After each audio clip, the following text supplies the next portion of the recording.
At 3 p.m. on February 23, 1945, Captain Alfred Carini stood on the bridge of the SS Henry Bacon, watching the radar scope bloom with hostile returns. 23 contacts. Speed, 240 miles per hour. Range, 50 nautical miles astern of convoy RA-64. Carini was 42 years old, a merchant captain with 18 Atlantic crossings behind him and 0 ships lost. He had survived U-boats, ice, and storms that swallowed steel whole. But he had never faced this. The German Luftwaffe had launched 23 Junkers Ju-88 and Ju-88 torpedo bombers from Bardufoss, Norway, sweeping the Arctic sky for stragglers. And the Henry Bacon was alone. She was a 7,000-ton Liberty ship, built in just 11 months at a North Carolina yard, and launched in November 1942, a vessel designed to haul cargo, not to fight. But on this February afternoon, she carried something more valuable than steel or grain. She carried 19 Norwegian refugees, 16 women and 3 children, rescued from Soroya Island after German forces attacked Norwegian patriots near the approaches to Altifjord. The Murmansk run was the most lethal convoy route of the war. Between August 1941 and May 1945, Allied convoys moved 1,427 ships between Scotland and Soviet Russia. 90 were lost, 63 northbound, 27 southbound. And the Arctic itself killed faster than the enemy. 2 minutes in the water without a survival suit. 5 minutes with one. The temperature that afternoon was 40 degrees below zero. Convoy RA-64 had departed Murmansk on February 17th with 38 merchant ships and naval escorts. The Henry Bacon had already delivered 7,500 tons of Lend-Lease cargo, including an entire locomotive, and was now running in ballast for the return trip. Carini commanded 41 merchant seamen. Lieutenant J.G. John Sapola commanded 26 U.S. Navy Armed Guard gunners. Their armament was modest but real. 8 20mm Oerlikon cannons, 1 5-inch gun on the stern, 1 3-inch gun forward. On February 22nd, the convoy had sailed straight into a force 12 storm in the Barents Sea, one of the worst ever recorded. Winds reached 70 to 90 knots. Waves rose 35 to 90 feet high. Ships vanished from sight. Radio silence prevented coordination. During the storm, the Henry Bacon steering gear mainspring snapped. The retaining pin sheared clean through. While the Black Gang fought to make repairs, the ship fell behind. By the afternoon of the 23rd, she was 50 to 60 nautical miles astern of the convoy. No escorts, no air cover, no help within 2 hours of steaming distance. The German bomber group, KG-26, found her first. Carini understood the odds instantly. 23 torpedo bombers against a lone merchant ship crewed by men trained to carry freight, not to fight veteran Luftwaffe crews. Liberty ships had shot down aircraft before. None had faced numbers like this. Standard doctrine said, run, increase speed, try to rejoin the convoy. Pray escorts arrived in time. But running meant something else. If the ship went down in a chase, the refugees below decks would never survive the water. Carini made his decision. The German formation appeared low off the starboard bow, flying wing to wing, just 30 feet above the wave tops, stretched in an extended line of breast, classic torpedo doctrine. The lead bomber would drop first, forcing the ship to turn. The following aircraft would release into the predicted path. A Liberty ship's top speed was 11 knots. A Ju-88 cruised at 240 knots, carrying 2 torpedoes. Carini turned to Sapola. All guns that can bear, open fire on my command. No gun stops until it's empty or the barrel melts. Below decks, Chief Engineer Donald Haviland, 51 years old, with 30 years at sea, stood watch in the engine room. He had kept the plan alive through the storm that broke the steering gear. He would keep it alive now, no matter what. The refugees were berthed directly beneath his station. Their lives depended on the hull holding together for the next hour. At 2 miles out, Sapola gave the order. The 20mm guns opened first. 8 Oerlikons hammered at 450 rounds per minute, tracers carving red arcs across the gray sea. The 3-inch gun forward boomed. The 5-inch stern gun followed half a second later. The noise was continuous, overwhelming. The deck shook with every discharge. The first 88 reached firing range at 2,800 yards. The pilot held steady, torpedo clearly visible beneath the fuselage. A 20mm gunner tracked him and held the trigger down. 300 rounds tore into the aircraft's nose. The bomber disintegrated. Its torpedo detonated while still attached. The explosion was visible for miles. The second wave spread wide. 6 aircraft from starboard, 6 from port, 11 holding back, watching for gaps in the fire. This was no longer doctrine. This was improvisation under fire. Gun crews worked with mechanical precision. Load. Aim. Fire. Clear. Reload. Barrels glowed red-hot. Crews rotated every 3 minutes to prevent heat exhaustion, despite the Arctic cold. A second Ju-88 faltered as tracers tore through its cockpit. It nosed down and struck the sea at 220 knots. No explosion, just sudden impact, water as unforgiving as steel. The Germans adapted again. They came in lower, 10 feet above the waves, prop wash throwing spray into the air. At that altitude, the gunners had 8 seconds from sighting to torpedo release. One bomber dropped too early. The torpedo ran true, but Carini had already begun his turn. It missed the stern by 100 yards. Another drop from port, missed the bow by 150 yards. The ship's evasive maneuvers were becoming predictable. The Germans knew the geometry. A 5th bomber charged straight in from ahead. The 3-inch gun fired point-blank. The shell entered the engine nacelle and detonated inside. The aircraft came apart in midair. Its torpedo fell free and struck the water nose first, unarmed. 7 minutes into the fight, 3 bombers destroyed. 4 damaged. 20 still operational. Ammunition was draining fast. Each 20mm gun had begun with 2,000 rounds.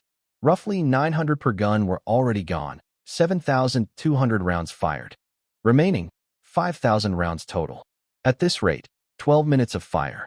A 6th Ju-88 approached from the stern quarter. The 5-inch gun tracked and fired. Direct hit. The bomber exploded, fuel spreading across the sea. The pilot never released his torpedo. One German pulled away, nerve finally breaking. But their squadron commander was learning. He ordered a new tactic. 8 bombers. 8 bearings. 1 coordinated strike. All would reach release point within 30 seconds. The ship could not dodge all of them. Sapola did the math instantly. 8 guns. 8 targets. No switching. No backup. If one gunner failed, 1 torpedo would hit. Below, Haviland felt the rudder swing hard to starboard, then port, then starboard again. Carini was making the ship unpredictable, and the final attack was beginning. Rapid helm changes at 11 knots placed enormous strain on the steering gear. The same steering gear that had failed 24 hours earlier. The same mechanism the Black Gang had coaxed back to life with spare parts, bent metal, and improvisation. In the engine spaces, Chief Engineer Donald Haviland heard it first. A grinding noise. Metal scraping metal. Something was failing. Above him, 8 German bombers closed simultaneously. The gunners opened fire. 8 20mm Oerlikon cannons, firing at 450 rounds per minute, stitched tracer fire across 360 degrees of sky. Each gun selected a target and stayed with it. There would be no second chances. The mathematics were brutal and absolute. At the current rate of fire, each gun had 56 seconds of ammunition remaining. The bombers were closing at 240 knots. Time to torpedo release, 22 seconds. The starboard forward gunner tracked a Ju-88 approaching from 0-30 degrees. He led the aircraft by 3 plane lengths and squeezed the trigger. Tracers walked up the fuselage from tail to cockpit. The bomber rolled left and struck the water inverted. Its torpedo broke free on impact, but failed to arm. A clean kill. Aft on the port side, another gunner engaged a bomber coming in from 270 degrees. His first burst went high. He corrected. The second burst tore into the wing root. The junkers stayed on course. The pilot was committed. The third burst struck the cockpit. The bomber nosed down, but it was already too late. The torpedo had been released. It entered the water cleanly, running hot and straight. From the bridge, Captain Carini saw the torpedo track, port side, 1,800 yards out, closing at 46 knots. He ordered hard right rudder, maximum helm. The ship responded, but too slowly. A Liberty ship turning at 11 knots required 1,200 yards to swing clear. The torpedo would reach the hull before the stern could be presented. Forward, the 3-inch gun engaged a bomber charging in dead ahead. First round, high by 10 feet. Second round, direct hit. The Ju-88 exploded midair. Debris rained across the forward deck. The gun crew ducked behind their shield. When they looked up, 2 more bombers were already inbound on the same vector. Both released simultaneously. 2 torpedoes entered the water, converging toward the bow from slightly different angles. Carini could not evade 3 torpedoes at once. 1 from port, 2 from ahead. He chose the lesser threat. He kept the bow pointed at the 2 forward-running weapons and accepted the risk from the port side. The math almost worked. The 2 forward torpedoes passed down the hull, 50 yards clearance on either side. The third torpedo struck at 15:20 Greenwich Civil Time. Starboard side. Number 5 hold. The warhead carried 617 pounds of hexanite. It detonated inside the ship. The explosion tore a 20-foot hole through the hull, detonated the aft ammunition magazine, shattered the propeller, destroyed the rudder, and disintegrated the steering engine. Water poured into the engine room. The stern dropped instantly. The bow rose. Within 30 seconds, the deck listed 10 degrees. In the engine room, water surged waist-deep, then chest-deep. Haviland ordered his men out immediately. He stayed behind just long enough to shut down fuel pumps and close steam valves, preventing a secondary explosion that would have killed everyone still aboard. Only then did he climb out. On deck, the armed guard kept firing, even as the ship tilted beneath them, even as seawater flooded the lower decks. They fought until Lieutenant Sapola gave the order to cease fire and abandon ship. Confirmed results. 5 German aircraft destroyed. For damaged, trailing smoke toward Norway. The remaining 14 bombers broke off, low on fuel and stunned by the resistance. But the Henry Bacon was dying. The stern was already underwater. The bow climbed higher, 45 degrees, then 50. The ship would slide under within the hour. At 1,600 hours, Carini gave the order, abandon ship. Lifeboat number 3 went over the side and capsized immediately in the heavy seas. The storm had passed, but 15, 20-foot swells remained. Lifeboat number 4 could not be launched. Its davits had been damaged during the Force 12 storm. That left 2 boats. Combined capacity, 48 people. Souls aboard the ship. 41 merchant crew. 26 armed guard gunners. 19 Norwegian refugees. 86 people. The math was merciless. 38 would have no boat. Chief Engineer Donald Haviland climbed into lifeboat number 2 and took his assigned seat. The boat was filling fast. Young sailors, armed guard gunners, men in their 20s. Haviland looked up at the deck. More men waiting. Younger men. He stood up. Haviland climbed back out of the lifeboat and found Robert Tatarski, 21 years old, messman from New York City, his first Murmansk run. Haviland pointed to the empty seat. The young man hesitated. Haviland did not. He turned and walked back toward the bridge, back to where a chief engineer belonged when his ship was going down. Carini had made his lifeboat decisions before giving the abandoned ship order. Lifeboat number 1 would carry all 19 Norwegian refugees. The youngest, strongest seaman would go with them. The ship's chief radio officer would join them to operate the emergency transmitter. That boat would get the best chance. Lifeboat number 2 would take the remaining crew and armed guard, filled to capacity. Before leaving, the radio officer left the main transmitter keyed on 2,100 kilohertz, continuously broadcasting a distress signal. A beacon for rescue ships. Rescue ships that were 2 hours away. 2 hours in Arctic water meant death, not rescue. Forward, Bosun Lemuel Lemon surveyed the deck. 38 men remained with no boats. 3 of the 4 life rafts had been lost in the storm. 1 remained, capacity 8. It wasn't enough. Lemon gathered dunnage. Heavy timber beams once used to secure the locomotive cargo. 4 by 8-inch timbers, 12 feet long. He lashed them together with cargo rope, building crude floating platforms. Nothing elegant, nothing safe, but with floats. He completed 3 makeshift rafts. 6 men to the first, 5 to the second, 4 to the third, 15 men, clinging to wood and hope. Lieutenant Sapola climbed onto the last raft with his remaining gunners. He had stayed aboard until every man had a place. Now only 1 platform remained. They pushed off. 23 men were still aboard the Henry Bacon. No boats. No rafts. The water temperature was -2 degrees Celsius, 28 degrees Fahrenheit. Salt water stayed liquid, but human bodies did not last long. Numbness in 90 seconds. Core temperature dropping 1 degree every 3 minutes. Unconsciousness in 15 minutes.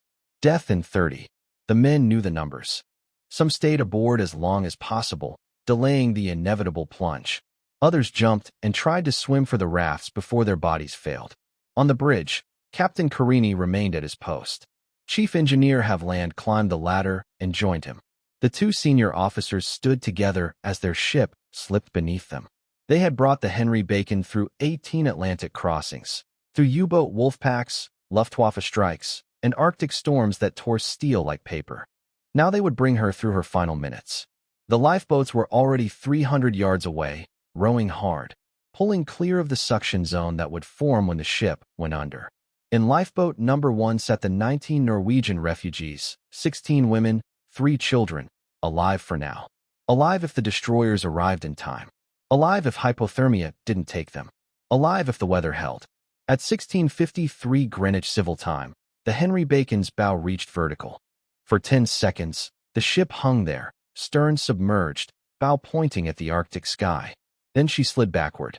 The suction pulled debris down with her. Hatch covers, ventilators, loose cargo.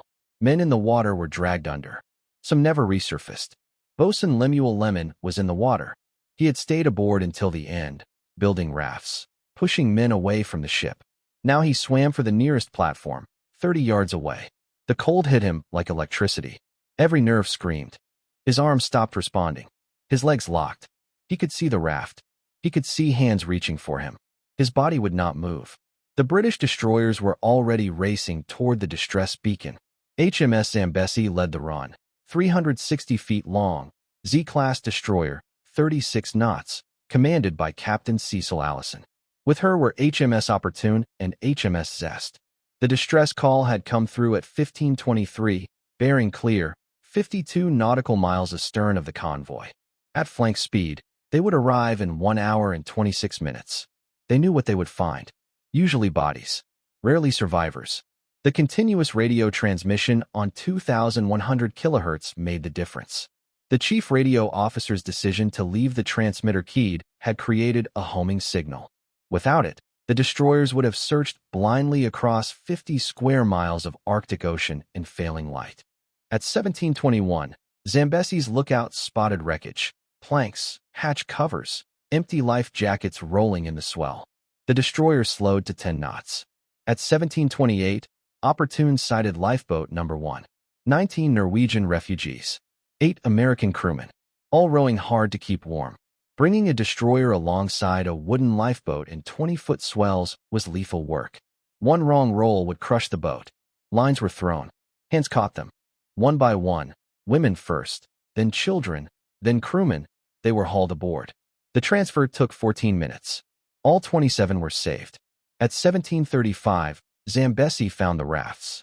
3 crude platforms of lashed timber. Men frozen to ropes, bodies locked by hypothermia. Some alive, some already gone. The British sailors could not tell which until they touched them. The destroyer stopped dead in the water. British sailors went over the side. Lines around their waists. They swam into Arctic water to reach men who had already been there for over an hour. They wore immersion suits, but even then, they had 15 minutes at most. The first raft held 6 men, 3 alive, 3 dead.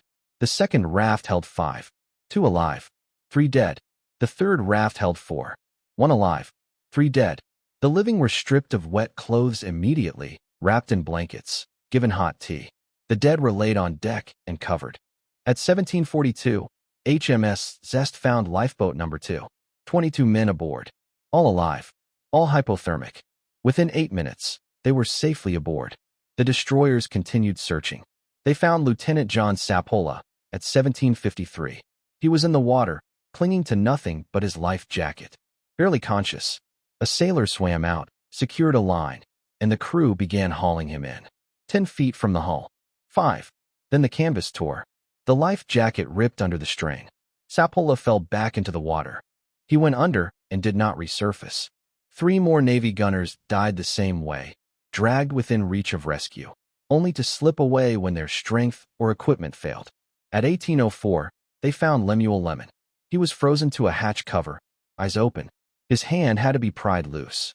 They brought him aboard, wrapped him, tried to warm him. He never regained consciousness.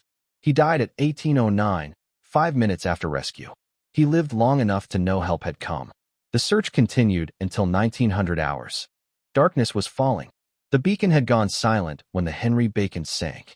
12 square miles searched. No more survivors. The final count was assembled in Zambesi's wardroom. 86 people had been aboard when the torpedo struck. 57 were rescued alive. 29 were dead or missing. 22 merchant mariners lost. 7 U.S. Navy Armed Guard lost. All 19 Norwegian refugees survived. Captain Alfred Carini went down with his ship. Chief Engineer Donald Haviland went down with his ship.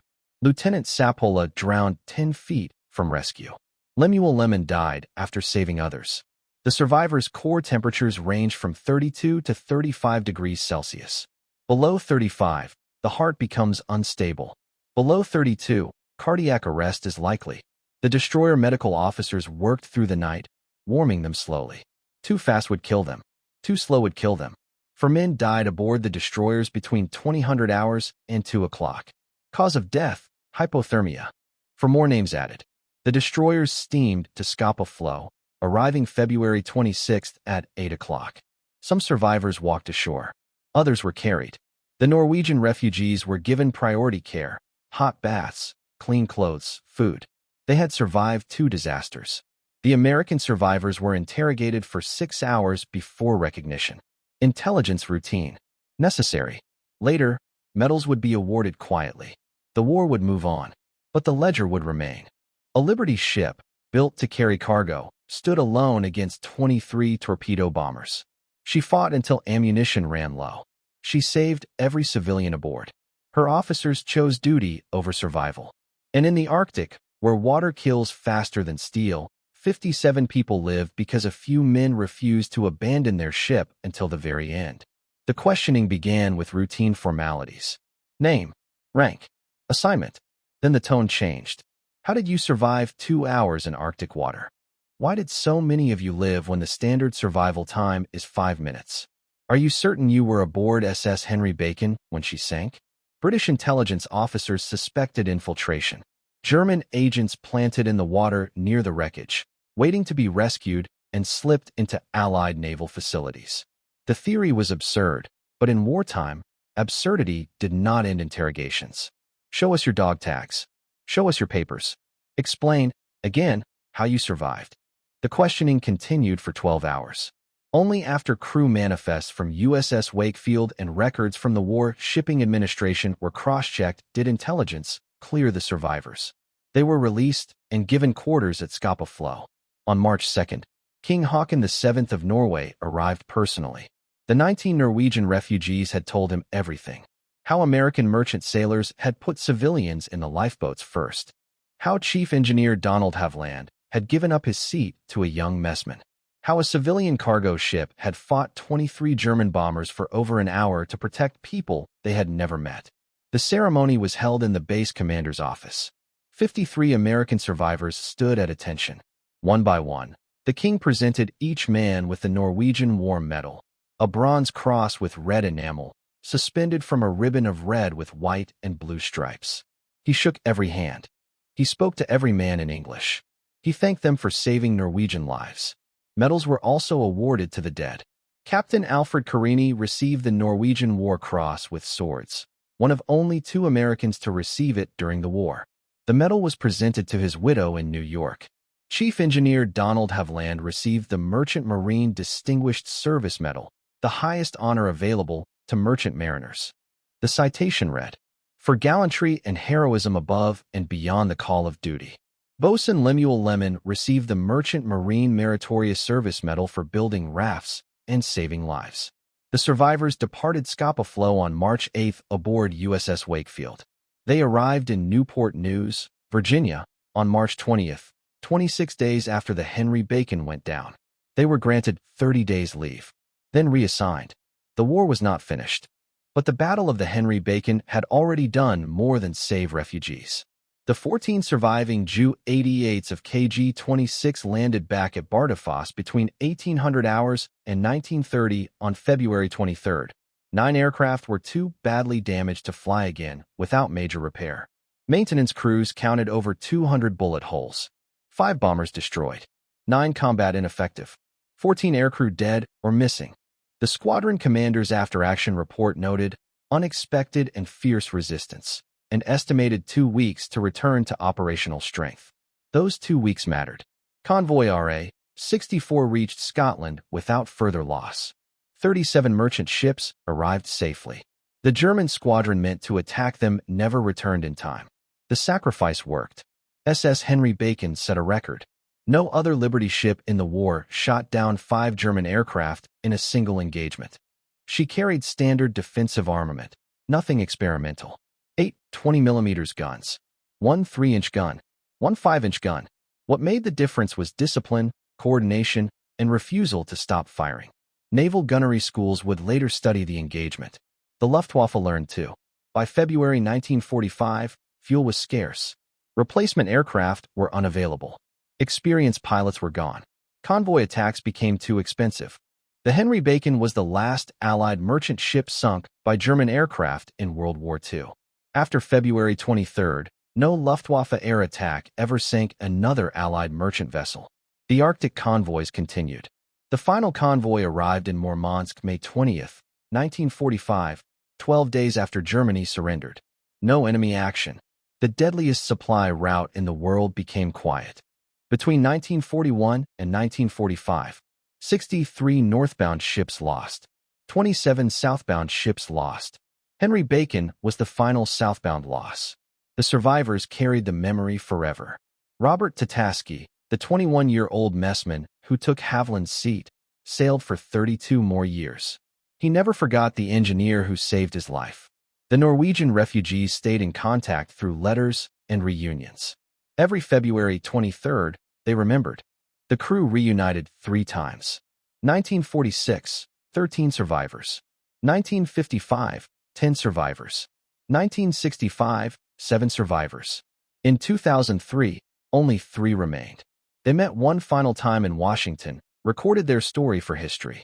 The Henry Bacon rests at 6,800 feet beneath the Arctic Ocean. Position 67 degrees 38 minutes north, 5 degrees 0 minutes east. A war grave. Never salvaged. Built in 11 months. Served 17 months. Delivered 73,000 tons of cargo. Died protecting civilians. Of 2,710 Liberty ships, 200 were lost. She was the last. The U.S. Merchant Marine lost 9,800 men in the war, 1 in every 26. They were civilians. They sailed anyway. Donald Haviland was 51 when he gave up his seat. He could have taken it. No one would have blamed him. Instead, he stood up, pointed to a younger man, and walked back to his ship. That choice saved a life. Robert Tatarsky lived 32 more years. Raised a family. Had grandchildren.